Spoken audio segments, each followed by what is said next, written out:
Hello my dear students, friends and colleagues. তোমরা দেখছো তোমাদের প্রিয় ইউটিউব চ্যানেল সৌরভ মণ্ডল, ইনপুটিং টিচিং স্কিলস, এবং আমি তোমাদের প্রিয় SM স্যার। NEP 2020 যে সময় থেকে লাগু হয়েছে, তারপরে আমাদের উৎকণ্ঠা ছিল যে কি হতে পারে, কখন আমাদের অর্থাৎ B.Ed D.Ed কলেজগুলির কি রেগুলেশনস আসতে পারে। আমরা সকলেই একটু আন্দাজ করতে পারছিলাম, এবং যার কারণে আমরা সবসময় NCTর দিকে তাকিয়েছিলাম যে কি রেগুলেশনস আসছে। ড্রাফট রেগুলেশন 2025 NCTর বেরিয়ে গেছে। সেখানে আগের যে ভিডিওতে আমি মোটামুটি একটা রূপরেখা দিয়েছি, তারপর থেকে যে প্রশ্নটি সবচেয়ে বেশি মাত্রায় এসছে আমার কাছে, সেটি হলো আমার অত্যন্ত স্নেহের কাছের DLED এর যে স্টুডেন্টসরা রয়েছে, বা যারা DLED করতে চাইছে অথবা যারা DLED করে রেখেছে সোফার, ডিপ্লোমা ইন এলিমেন্টারি এডুকেশন, তাদের পক্ষ থেকে যে প্রশ্নটি এসছে যে DLED কোর্স যারা করেছে বা করছে অথবা যারা করবে, কতদিন পর্যন্ত এই কোর্সটা চলবে, বা আদৌ এই কোর্স কি ভ্যালিডিটি থাকবে ইন ফিউচার। তো অত্যন্ত গুরুত্বপূর্ণ এই প্রশ্নটি। চলো আজকে এই প্রশ্নের সমাধান আমরা একদম টু দ্য পয়েন্ট দেওয়ার চেষ্টা করব।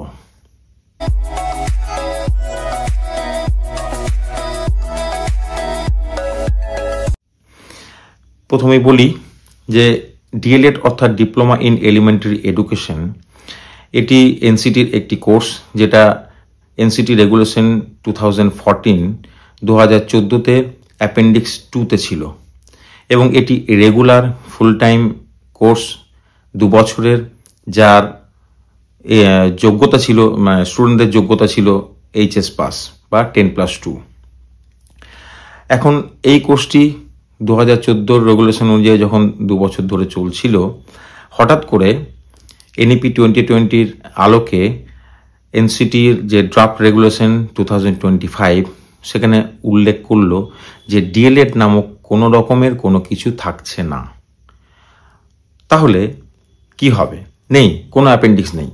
নতুন যে অ্যাপেন্ডিক্সগুলো এসছে, অ্যাপেন্ডিক্স 1 থেকে শুরু করে অ্যাপেন্ডিক্স 9, এখানে কোনো রকমের ডিপ্লোমা জায়গাটা নেই। তাহলে এখানে বোঝাই যায় যে DLED এর কোর্সটি আর ইন ফিউচার কেউ নতুনভাবে এই কোর্সটি করতে পারবে না।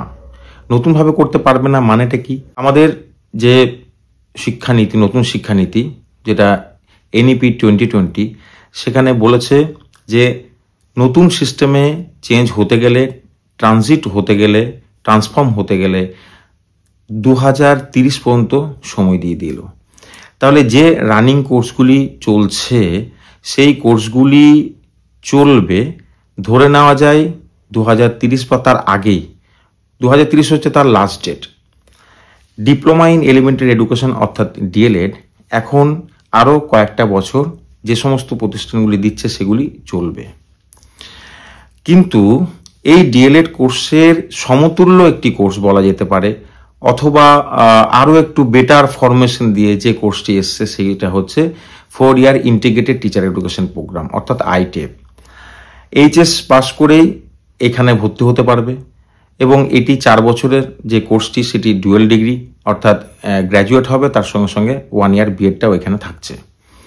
কিন্তু এখানে নতুন যেটা অ্যাড হয়েছে ITEP-এর ক্ষেত্রে, যে মাল্টিপল এন্ট্রি এবং মাল্টিপল এক্সিস্ট। অর্থাৎ জিনিসটা কি, যে কেউ যদি এই 4 বছরের কোর্সের মধ্যে কেউ 1 বছর পরে যদি বেরিয়ে যায়, তার কোনো কাজে বা হঠাৎ কোনো কারণে যদি বেরিয়ে যায়, লিভ করে কোর্স থেকে, তাহলে সে সার্টিফিকেট পাবে, একটি সার্টিফিকেট পেয়ে যাবে। 2 বছর পরে যদি কেউ বেরিয়ে যায়, তখন সে ডিপ্লোমা পাবে, এবং 3 বছর যদি কেউ করে তাহলে অবশ্যই সে গ্র্যাজুয়েট, এবং 4 বছর যদি করে তাহলে 4 ইয়ার ইন্টিগ্রেটেড যে ডিগ্রিটা পাবে, অর্থাৎ BA B.Ed উইথ তার যে আমি আগেই বলেছিলাম, তার যে স্পেশালাইজেশন আকারে যেটা নিচ্ছে, অর্থাৎ ফাউন্ডেশনাল অথবা প্রিপারেটরি অথবা মিডিল অথবা সেকেন্ডারি, এই আকারে ডিগ্রিটা থাকছে। তাহলে DLED এর সমতুল্য একটি ডিগ্রি নিয়ে, এলিজিবিলিটি ক্রাইটেরিয়া নিয়ে কিন্তু 4 ইয়ার ITEP এসছে, বরং তার থেকে অনেকটা বেটার। এখান থেকে ডিপ্লোমার পরেই সে গ্র্যাজুয়েট করতে পারছে, গ্র্যাজুয়েটের পরে সে কিন্তু 4 ইয়ার ইন্টিগ্রেটেড, অর্থাৎ ধাপে ধাপে সে কিন্তু পুরো কোর্সটাই করে নিতে পারছে। আর DLED যারা পড়েছে, তাদের কোনোভাবেই কোনো রকম ভয় ভীতির কারণ নেই। তার কারণ হচ্ছে এই ডিএলএড কোর্সই অবশ্যই সেখানে মান্যতা ছিল এবং এর অনুযায়ী যে যোগ্যতা অনুযায়ী যে চাকরিটা ফিল্ডটা ছিল সেই ফিল্ডটা 2030 পর্যন্ত থাকবে। তাহলে 2026-28-এও কিন্তু ডিএলএড কোর্সে ভর্তি হতে পারবে, ইভেন 2027-29-এও ভর্তি হতে পারবে। এবার যদি কোনো কলেজ তার আইটেপ নিয়ে চলে আসে তাহলে সে যথারীতি আর ডিএলএড কোর্সটায় সে কিন্তু ছাত্র পাবে না, খুব সোজা কথা। কেননা যদি আইটেপ যদি চলে আসে তাহলে এইচএস পাস করা ছেলেমেয়েরা দেখবে যে বেটার কোর্স কোনটা। বেটার কোর্স হচ্ছে 4 ইয়ার আইটেপ, তাহলে আইটেপেই তারা কিন্তু ভর্তি হবে, অর্থাৎ কলেজে ডিএলএডের কোনো রকম তার ভর্তি প্রক্রিয়া থাকবে না। এটা গেল 1 নাম্বার। 2 নাম্বার হচ্ছে যে এটা পাস করে তারা আর কয়েকটা বছর পর্যন্ত সময় পাবে চাকরিটাকে তাদের নিজেদের মধ্যে আওতাভুক্ত আনা। 2030-এর পরে এন্টার ভারতবর্ষ জুড়ে যে মিনিমাম কোয়ালিফিকেশন হতে চললো টিচিং প্রফেশনের ক্ষেত্রে সেটি হচ্ছে 4 ইয়ার আইটেপ পাস। তো 4 ইয়ার আইটেপ পাস যদি কেউ হয়ে যায় তাহলে তার এন্ট্রি থাকছে, চাকরির জন্য সমস্ত যোগ্যতা থাকছে, বাকি কোনো যোগ্যতাগুলি তখন কিন্তু মান্যতা পাবে না বা প্রিফারেন্সের জায়গায় আসবে না, তারা পিছিয়ে থাকবে।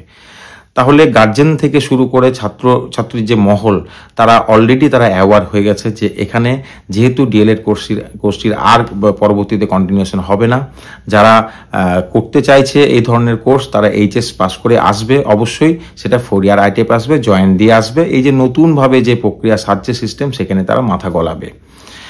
আর পরবর্তীতে যেটা দেখা যাবে যে 4 ইয়ার আইটেপ পাস করা ছেলেমেয়েরা এবং এই যে ডিএলএডে যারা বেঁচে থাকবে, যারা চাকরি পাবে না অর্থাৎ অবশিষ্ট কিছু, তারা সেখানে কম্পিটিশনের জায়গাটা কীরকম আসতে পারে। যোগ্যতা একই, এইচএস পাস করা, টিচার ট্রেনিং কোর্স করেছে, কেউ ডিএলএড করেছে আর কেউ করেছে 4 ইয়ার আইটেপ করেছে।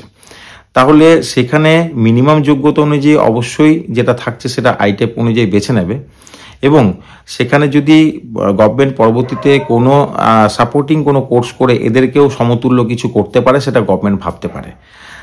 এখন পরিষ্কার একটাই অ্যান্সার, ডিএলএড কিন্তু বন্ধ হয়ে গেল, আর কোনোভাবে এই কোর্সের অস্তিত্ব থাকছে না। আর ভয়ভীতি হিসেবে পুরাতন যারা ছিল তাদের কোনো ভয় নেই, যারা এখন করছে তাদেরও কোনো ভয় নেই। পরবর্তীতে 1 বছর বা 2 বছর আরও 2টো সেশন জুড়ে কিন্তু ডিএলএড কোর্সটি চলবে, কিন্তু সন্দেহ হচ্ছে কেউ এই কোর্সটি আর করবে না, তার কারণ তার ভবিষ্যতের কথা ভেবে। এই কথাটি বলার জন্যই আমার আজকে উপস্থিত হওয়া। আশা করি ব্যাপারটাকে আমি ক্লিয়ার করতে পারলাম। সো সবাইকে বেস্ট অফ লাক।